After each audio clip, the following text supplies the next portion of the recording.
Migraine एक प्रकार का सर दर्द होता है जो आमतौर पर सर के एक तरफ होता है। या तो वो राइट साइड में प्रेजेंट होता है या फिर वो लेफ्ट साइड में प्रेजेंट होता है। अक्सर केस में ये देखा जाता है इस दर्द में जो हमारे सर की नस होती है वो फरकती है, जिसको हम बोलते हैं पल्सेटिंग इन नेचर। ये आम सर दर्द नहीं है। इसमें दर्द के साथ हमें अन्य लक्षण भी देखने के लिए मिलते हैं, जैसे उल्टी जैसा मन होना और कभी कभी तो उल्टी भी हो जाना। तेज रोशनी से सर का दर्द बढ़ जाता है या फिर तेज आवाज से ये दर्द बढ़ जाता है। इन लक्षणों को हम मेडिकल साइंस में ओरा बोलते हैं। बेसिकली अगर हम बात करते हैं माइग्रेन की, तो ये दो टाइप का होता है। पहला टाइप जिसके अंदर सर दर्द के साथ में हमें ये लक्षण देखने के लिए मिलते हैं, जिसको हम बोलते हैं माइग्रेन विद ओरा। दूसरा होता है जिसके अंदर हमें ये लक्षण देखने के लिए नहीं मिलते, उसको हम बोलते हैं माइग्रेन विदाउट ओरा। याद रखिए दोस्तों, ये लक्षण माइग्रेन अटैक से 1 घंटे पहले आने स्टार्ट हो जाते हैं और माइग्रेन का अटैक 4 घंटे से लेकर 72 घंटे तक चल सकता है। आइए अब जानते हैं माइग्रेन किन किन कारणों से होता है।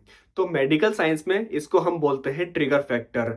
अब आपका ट्रिगर फैक्टर कुछ भी हो सकता है, जैसे कि लैक ऑफ स्लीप या फिर ओवर स्लीप, मतलब कम सोना या फिर ज्यादा सोने से भी आपको माइग्रेन हो सकता है। दूसरा आता है इसके अंदर डिहाइड्रेशन, कम पानी पीने से भी क्या होता है, माइग्रेन का दर्द बढ़ जाता है। तीसरा आता है स्ट्रेस, स्ट्रेस की वजह से बहुत से लोगों में माइग्रेन देखा जाता है। और आता है इसके अंदर जैसे कि हार्मोनल चेंजेस की वजह से या फिर तेज लाइट या फिर तेज रोशनी की वजह से भी माइग्रेन का पेन बढ़ जाता है।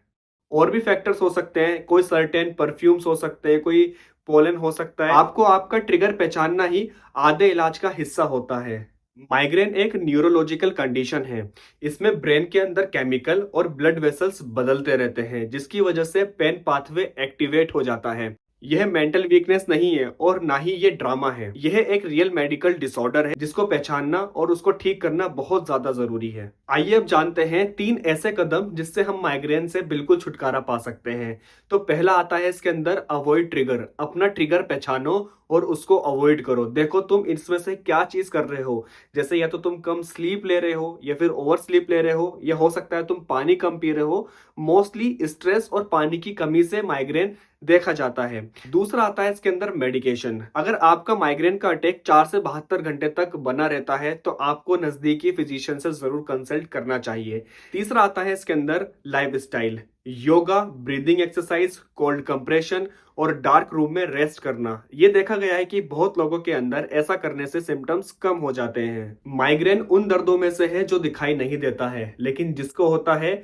उसका असर वही जान सकता है। माइग्रेन को समझना सॉल्यूशन की एक पहली सीढ़ी है और अवेयरनेस सबसे बड़ी मेडिसिन। इसलिए इस इंफॉर्मेशन को अपने दोस्तों के साथ स्प्रेड करो और इस वीडियो को एक बिग थम्स अप देकर जरूर जाओ। Thank you so much.